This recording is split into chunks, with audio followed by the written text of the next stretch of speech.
1 p.m. Pakistan Standard Time. Assalamu alaikum. This is Radio Pakistan. The news read by Salman Tahir Siddiqui. First, the headlines. Prime Minister has reaffirmed Pakistan's resolute commitment to strengthen multilateralism in addressing the most pressing global challenges. Deputy Prime Minister, during a meeting with President of UN General Assembly in New York, has called for just settlement of Jammu and Kashmir dispute. Planning Minister says China-Pakistan Economic Corridor Phase 2 will generate employment opportunities and bring about structural changes in economy. Israeli forces have martyred 60 more Palestinians in besieged Gaza. And now the news in detail. Prime Minister Mohammad Shehbaz Sharif met United Nations Secretary General Antonio Guterres on the sidelines of the UN General Assembly session in New York to discuss matters of mutual interest. The Prime Minister reaffirmed Pakistan's resolute commitment to strengthen multilateralism, with the United Nations playing a central role in addressing the most pressing global challenges. He appreciated the Secretary General's remarkable leadership in promoting international peace and stability, as well as UN's role in strengthening global governance with enhanced voice of the developing countries. The Prime Minister also underlined the need for concerted international actions, including mobilization of additional climate finance to mitigate the impacts of climate change on the most climate vulnerable countries like Pakistan.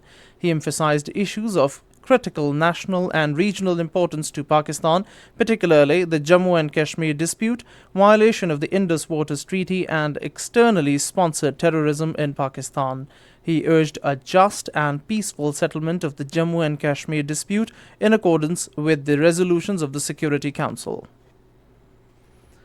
Prime Minister Mohammad Shehbaz Sharif has directed the authorities concerned to complete damage assessments in the flood-affected areas on an emergency basis. He was chairing a review meeting via a video link from New York on the recent flood situation and ongoing relief and rehabilitation efforts immediately after his address at the United Nations General Assembly. Shehbaz Sharif emphasized that estimates of the damage to crops and infrastructure should be completed as soon as possible to enable effective planning for relief and rehabilitation.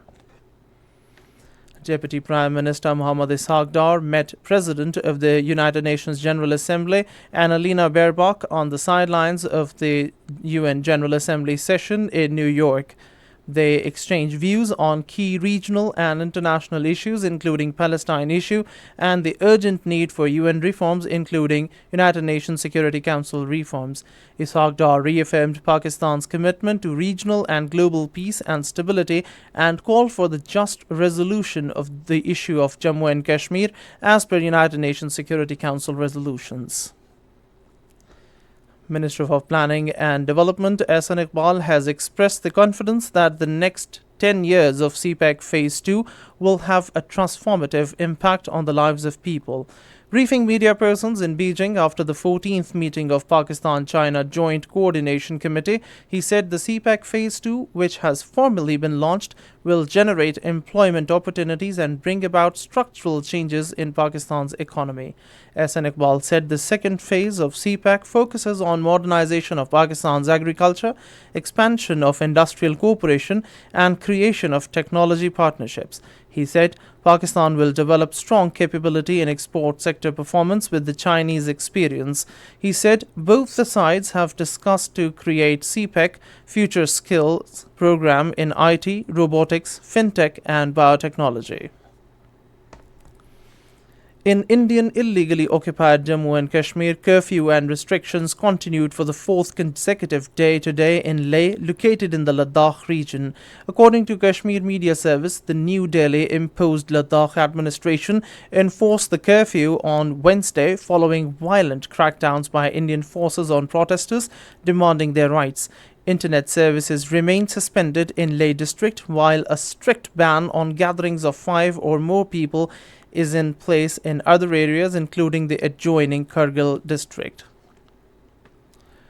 Israeli forces, in their relentless onslaught on Gaza, have martyred 60 more Palestinians in besieged enclave.